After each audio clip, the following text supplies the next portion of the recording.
ছিলা, কোন ধর্মকে অনুসরণ করেছো, কোন ধর্মে বসবাস করেছো, কাদের সঙ্গে উঠা বসা করেছিল। ও বন্ধুরে, মুমিন বান্দা হইলে সে বলবে ইন্নাদ্দীনা ইনদাল্লাহিল ইসলাম, আমার দিন এবং ধর্মের নাম ছিল ইসলাম। বলে সুবহানাল্লাহ। ওমান নাবিয়ুকা, এরপরে তৃতীয় প্রশ্ন করা হবে তোমার নবী কে ছিল। অথবা অন্য হাদিস শরীফে এসেছে ওই ব্যক্তির সামনে নবীজির আকৃতিতে তার সামনে উপস্থিত করা হবে যে দেখো তো এই ব্যক্তিকে চেনো নাকি, এই ব্যক্তিকে।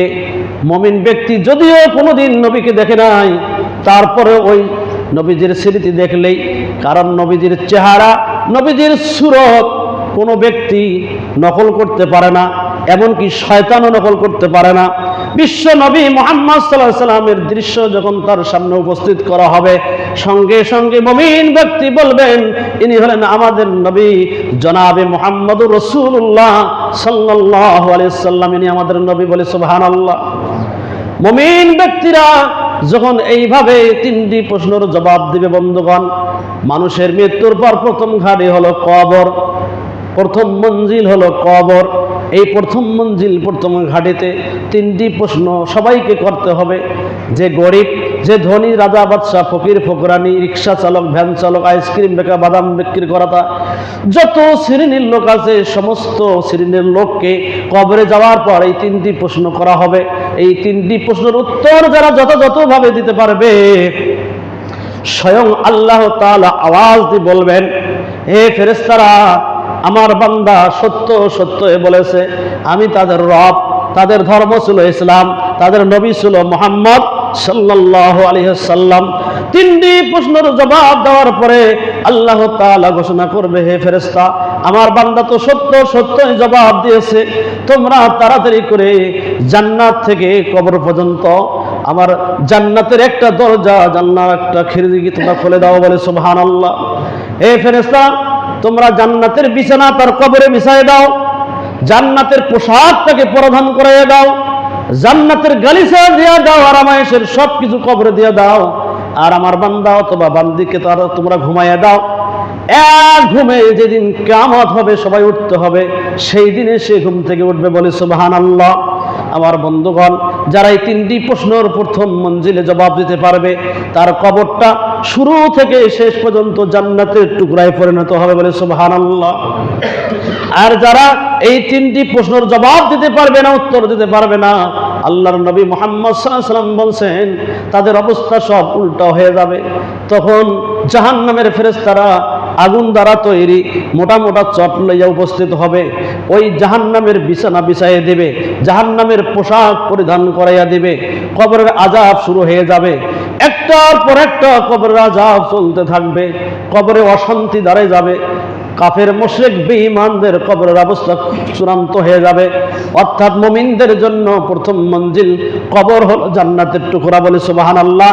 আর কাফের মুশরিকদের প্রথম মঞ্জিল কবরটা হবে জাহান্নামের টুকরা। বলে নাউযুবিল্লাহ।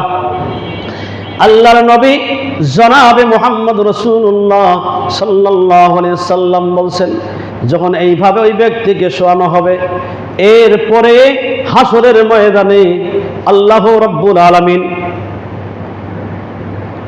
সবচাইতে কম আযাব একজন ব্যক্তিকে দিবে, বা এক শ্রেণীর ব্যক্তিকে দিবে, বা একটা দলকে দিবে।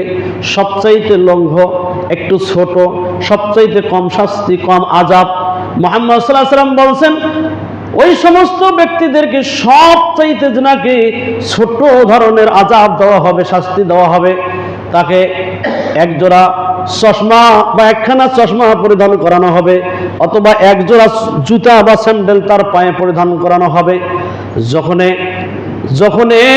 তার চোখের মধ্যে চশমা পরানো হবে, অথবা পায়ের মধ্যে একজোড়া জুতা বা স্যান্ডেল পরানো হবে, সঙ্গে সঙ্গে তার মাথার মুশকি সবকিছু গলতে থাকবে, ফুটান্ত ডিমের পানির মতো মাথা ঘিলু সব ছিটে ছিটে যাবে, ফুটান্ত পানির মতো টকবক টকবক টকবক টকবক করতে থাকবে।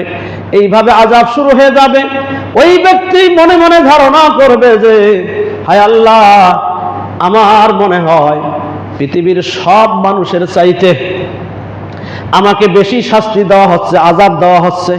তার ধারণা হবে মনে মনে যে আমার থেকে মনে হয় শাস্তি আর কাউকে দেওয়া হয় নাই, আমাকে বেশি শাস্তি দেওয়া হচ্ছে, সে সহ্য করতে পারবে না।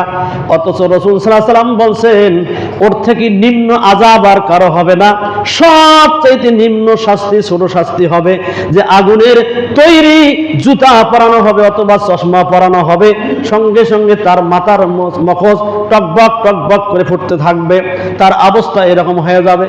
তাহলে যাদের পরিপূর্ণভাবে আযাব শুরু হয়ে যাবে তাদের অবস্থা কি হবে? আল্লাহ পাক রব্বুল আলামিনের নবী জনাবে মুহাম্মদুর রাসূলুল্লাহ সাল্লাল্লাহু আলাইহি সাল্লাম তিনি আরো ফরমায়াছেন, হে আল্লাহর বান্দারা, তোমরা অচিরে তোমাদের প্রভুকে দেখতে পাইবা, এমন ভাবে দেখতে পাইবা সুন্দরভাবে, যেমন করে দুনিয়ায় যেমন ঈদুল ফিতরের চাঁদ যখন ওঠে তোমরা যখন আকাশের দিকে তাকাও চাঁদ দেখতে পাও, শত ভিড়ের মধ্যেও চাঁদ দেখতে তোমাদের অসুবিধা হয়।